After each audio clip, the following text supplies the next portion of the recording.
The sunset made everything golden, like it was blessing the lie. I stood near the glass railing, barely breathing, while my phone played the recording again and again. His voice, her giggle, the sound of betrayal carved into digital permanence. My fingers trembled, but not with sadness. That part died days ago. This was planning. The rooftop was already filling with our guests, people he invited to celebrate our perfect love. The DJ was setting up, the champagne was chilling, and I was moments from rewriting the script he thought we were still performing. He didn't know I'd heard everything. He didn't know I'd seen it. He thought I would wear white and smile like a good little fiancé. And for a few more minutes I would. 3 nights ago, I followed a gut feeling and a location ping. The suite was dimly lit, music low, her laugh unmistakable. I saw him before he saw me, the tux jacket off, her hands on his shoulders. I didn't scream. I didn't cry. I took out my phone and recorded. Calm. Precise. A slow-motion death of everything we built. His voice, the same voice that promised forever, whispered things to her he hadn't said to me in months. I filmed until they kissed. Then I left. I didn't confront. I prepared. Because betrayal that public needs a stage. And tonight he gave me the perfect one.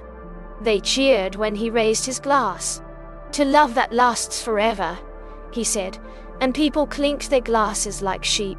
I walked calmly toward the DJ booth, heels clicking louder than the beat.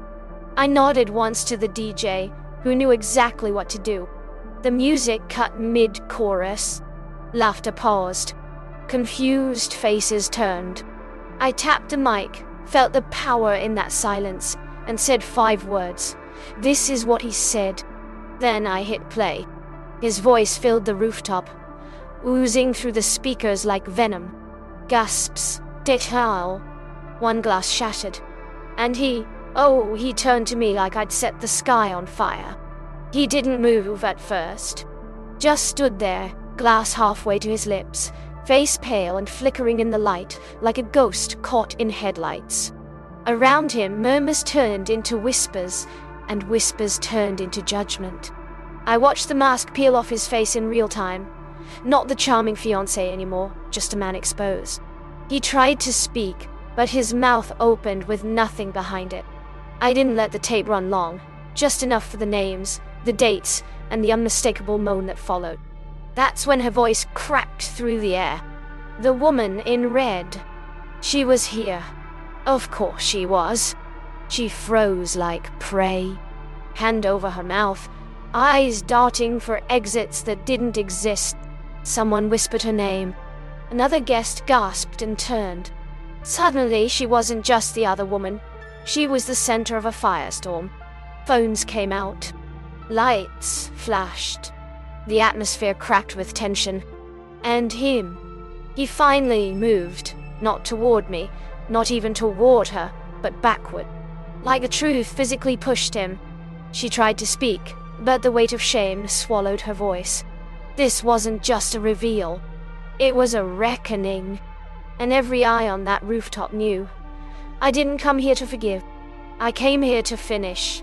I raised my own glass. No toast, no words, just the clink of crystal and the bitter fizz of champagne against my lips. Let them talk. Let them stare. I gave them a show, and he gave me every reason. I turned away from the wreckage of his face, her trembling silence, and the shattering illusion of forever. The rooftop air was colder now, but I welcomed it. My phone still pulsed with the open recording. I looked down at it, smiled once, not from joy but from victory, and walked toward the stairs.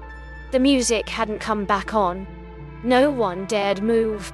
That silence, that was mine. Each step down from that rooftop felt like shedding dead skin. Behind me the murmurs grew louder, like vultures circling a fresh kill. But I didn't look back. Not once. I passed a waiter whose eyes darted between me and the phone in my hand. His lips parted, maybe to say something, maybe just stunned. I kept moving. Controlled. Sharp. The lobby lights felt colder than the rooftop ones. Less glamorous, more real. That's what I wanted. The fantasy was over. I wasn't the betrayed woman anymore. I was the woman who held the knife and turned it gracefully. And now, I had choices to make. I slid into the back of the car and gave no destination. Just told the driver to go anywhere but here. My phone buzzed violently. Dozens of missed calls. His name, again and again, clawing at my screen. I turned it face down. I wasn't ready to hear apologies stitched together with panic. The sound of tires on wet pavement was the only music I needed. I stared out at the skyline. My reflection walked by glass and neon. There was no fear in me. No heartbreak. Just a razor-fine line of clarity. I wasn't escaping. I was evolving 1 mile at a time. Hours later, I found myself high above the city again. Not the rooftop, but a friend's apartment downtown. I stood on her balcony, breathing in the cold, letting it sting a little. The phone was still in my hand, still buzzing. I let it. I watched the night roll on beneath me. Taxis, sirens, clubs full of people still believing in lies. My thumb hovered over his name. Just once. But I didn't press it. I left the glass of champagne untouched beside me, now warm and flat. I didn't need closure. I had something sharper, the final word, and he would never get to speak after it. He stayed long after everyone left. I knew he would. That rooftop, his kingdom of lies, was now a tomb. I imagined him pacing, replaying the sound of his own voice betraying him, wondering who else heard, who would share it next. That tape didn't just ruin a party. It rewrote how people saw him. The confident fiancé, the loyal partner. Gone. Replaced by a man with lipstick, still staining his collar, and the truth playing on loop in 100 people's memories. I didn't need to be there to watch him fall apart. I could feel it, every second of it from miles away. I started drafting a message I'd never send. Not to him, to myself. A reminder. A truth. You did not lose him. He lost you, and what he lost wasn't just love. It was loyalty, safety, a future. I stared at those words, fingers hovering. No tears, no hesitation, just the quiet weight of survival.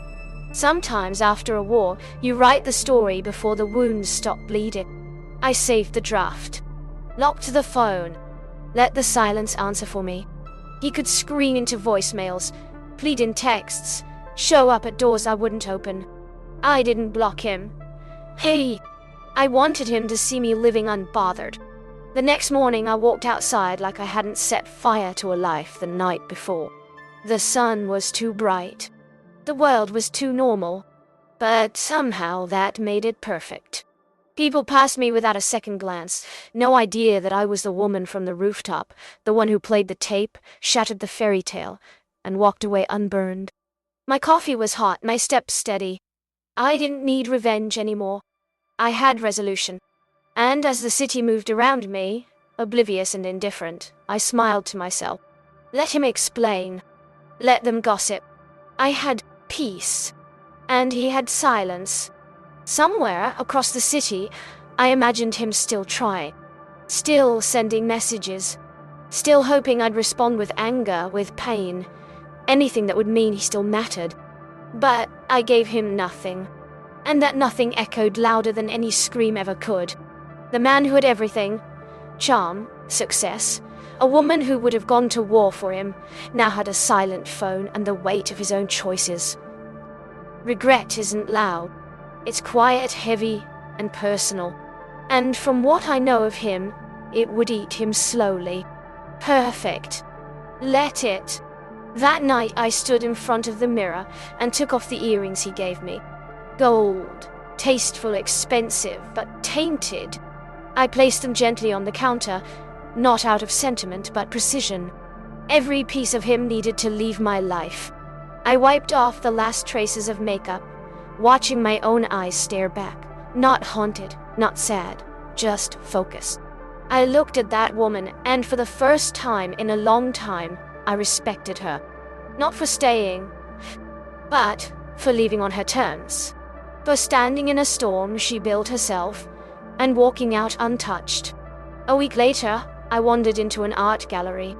No plan, no purpose, just breath, just space. I stood in front of this massive, furious canvas, all reds and blacks and angles, and saw myself. Not as I was that night, as I am now, alive, unapologetic. I didn't need someone to love me for this version. I needed to love her first. Around me, people whispered about composition, color theory, symbolism. But I just stared at the chaos on the wall and thought, yeah, that's what survival looks like. And I wasn't just surviving, I was evolving. There I was again. Another rooftop, another night. But this time, it was mine. No speeches, no lies. Just good food, warm air, and the company of someone who'd always told me the truth. My best friend across the table raised her glass with a wink. To surviving in heels, she said. I laughed. A real laugh. Not polite, not forced.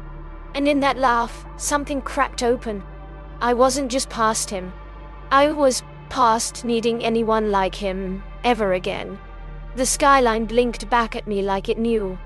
Like it had watched me burn down the old version of myself and rebuild her from bone and steel. The ring sat in its box, silent as a secret. I picked it up once more, not with nostalgia, but with acknowledgement. This was the object he chose to symbolize his love. Cold, expensive, empty. I opened a drawer and set it inside without ceremony. Not for keeping, for closing. It didn't hurt. It didn't even pulse. It just ended. And sometimes the cleanest cuts leave the least blood. I shut the drawer and let the moment fade. That chapter was done. The silence after the click was deeper than any goodbye I could have spoken. The morning air tasted new, crisp, chill, final. I walked down the empty sidewalk with no ring, no weight, and no apology. Each step wasn't towards something. It was away from him, from shame, from the echo of who I used to be. And maybe the world didn't change, but I did.